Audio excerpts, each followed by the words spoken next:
World रे best famous temple Jagannath temple Puri of Odisha जोठी आपण माने प्रत्येक दिन प्रभु जगन्नाथंकर भक्त कोटि कोटि भक्त पाई परिबे एमिति दिन नाही भक्तंकर घरे पहुंची जाइछि।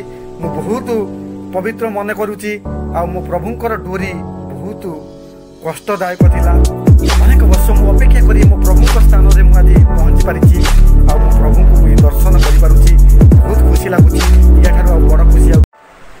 हाय फ्रेंड्स, जय जगन्नाथ। आउ गोटे ब्लॉग को आपण मानक स्वागत जणाऊँगी।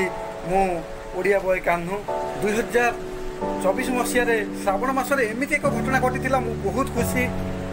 से कथा मु केबे भूली पारु नाही। मो जेजे आ मो जेजेमा कहती मते एमती एक जगह जिते टंका थाउ मन थाउ किंतु मु कहि दूची फ्रेंड्स, जगतर नाथ जगन्नाथ आमर जे बड़ दियो माने बड़ ठाकुर प्रभुक विषय जहाँ कहले भी किछि अधिक हब नहीं। अनेक वर्ष मु अपेक्षा करी पैसा थिला मन भी थिला किंतु जाई पारुथुली नहीं कहीं मो प्रभुंकर डोरी लागिथिला नहीं। श्रावण मासरे दिने राति हठात प्रभु मो स्वप्न आसिले तो समय हो गलानी मते दर्शन करिवार। आउ खाली सकाळु सकाळु तू बाहरी जा मते दर्शन करिया पई पूरी स्वप्न भांगिला परे आउ किछि मते जणा पड़िला नहीं। सतक सत फ्रेंड्स मो सांग मानकु धरी मु पूरी बाहरी जाइतिली। मो प्रभु जगन्नाथ को दर्शन कली। आपण माने जानिचंती भीतर को एलाउ नाही मोबाइल किबा कैमरा। आपण मानकु बाहर पटरे किछि दृश्य देखैली। आउ प्रभुक स्थान रे श्रावण मासरे केते लोक केते भक्त कोटि कोटि भक्त जो कहती सतरे कोटि कोटि भक्त श्रावण मासरे छोरिस पकईते स्थान थिला नहीं। मते प्रभु को दर्शन कला परे बहुत मो मन शांति होई गला। मो सांग मानकर भी मन शांति हो गला। किछि वीडियो करिथिली आपण मानक मु देखैबी। आपण मान देखंतु प्रभु को घरे थाई दर्शन करंतु। सांग मानक सहित चाली चाली जीवा जो मजा पुणी प्रभु को दर्शन करने मो प्रभु जगन्नाथ आ बड़ दाण्डे चलवा जो सौभाग्य ताठारू आउ बड़ सौभाग्य कौन फ्रेंड्स। आपण मैंने देखिपुं ये बड़ दाण्डर दृश्य जो प्रभुंर स्थान पवित्र स्थान। ए दाण्डे चलवा पाद पवित्र हो जाए मन पवित्र हो जाए। आज मो प्रभुंर डोरी लगी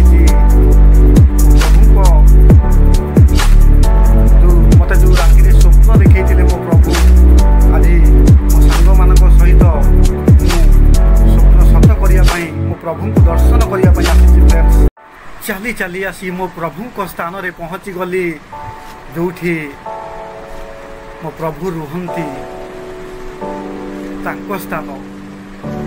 दुनिया रे अनेक जगह देखी अनेक जगह कथा भी शुणी किंतु ये जगह भली जगह केउठी नाही। आउ ए दियो भली दियो केउठी भी नाहंती। सर्वश्रेष्ठ आमे ताकू बड़ ठाकुर बोली मानु। आमे केवल मानु वर्ल्ड सारा लोक वर्ल्ड सारा प्रभुंकर भक्त माने मानती। जने साधारण मनुष्य प्रभु को दर्शन करने बहुत कष्टदायक होता है कहीं मु अनुभूति करी।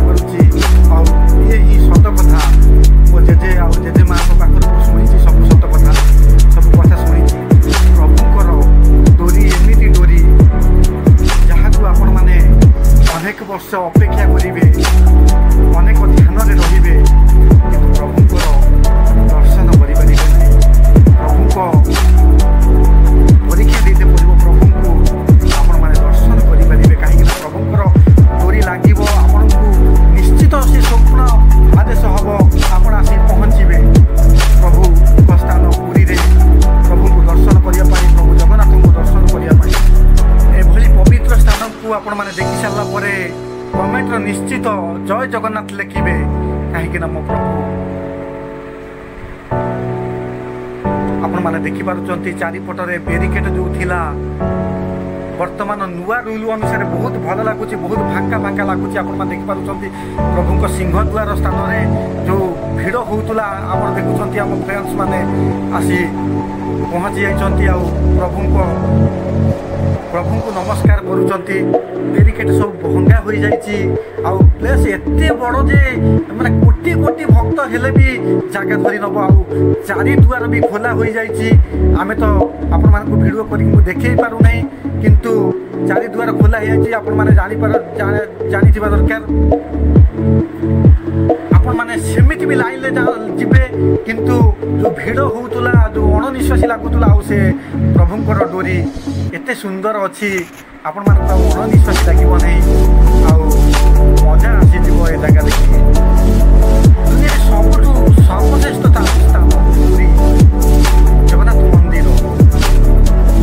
ୱାର୍ଲଡରେ ପ୍ରତ୍ୟେକ ବ୍ୟକ୍ତି ଆସନ୍ତି ଆମ ପ୍ରଭୁଙ୍କୁ ଦର୍ଶନ କରିବା ପାଇଁ, କାହିଁକିନା ପ୍ରତ୍ୟେକ ଦିନ ଆପଣମାନେ ଦେଖିବେ କୋଟି କୋଟି ଭକ୍ତ ଏଠି ଏକଜୁଟ ଥିବେ, ଉପସ୍ଥିତ ଥିବେ ପ୍ରଭୁଙ୍କୁ ଦର୍ଶନ କରିବା ପାଇଁ। ଧାଡ଼ିରେ କଷ୍ଟରେ ପ୍ରଭୁ ଦୁଇ ଜଣ ଆଉ ମାଆଙ୍କ ରଥ ଆପଣମାନେ ଦର୍ଶନ କରନ୍ତୁ।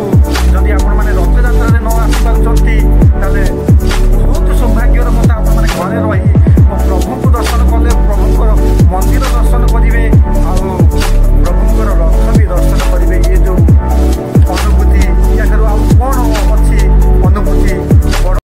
ଫାଇନାଲି ଫ୍ରେଣ୍ଡସ୍, ଯେଉଁ କୁହନ୍ତି ସ୍ୱପ୍ନ ସତ ହୁଏ ନାହିଁ, ଆଉ ଥରେ ଥରେ ସତ ହୋଇଯାଏ। ମୋ ସ୍ୱପ୍ନ ତ ସତ ହେଲା ଫ୍ରେଣ୍ଡସ୍। ଆଉ ଗୋଟିଏ ଜିନିଷ ଦେଖିଲି ମୋ ଜୀବନରେ କେବେ ମୁଁ ଦେଖିଥିଲି ନାହିଁ ପ୍ରଭୁଙ୍କ ସ୍ଥାନରେ।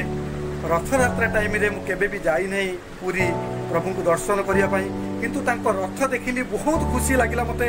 ପ୍ରଭୁଙ୍କର କେତେ ବଡ଼ ରଥ ଥିଲା, ଆଶ୍ଚର୍ଯ୍ୟ। ମୋତେ ବହୁତ ଭଲ ଲାଗିଲା ପ୍ରଭୁଙ୍କ ରଥ ଦର୍ଶନ କରି। ଫ୍ରେଣ୍ଡସ୍, ଆପଣମାନଙ୍କୁ ବି ମୁଁ କହୁଛି, ଆପଣମାନେ ପ୍ରଭୁଙ୍କୁ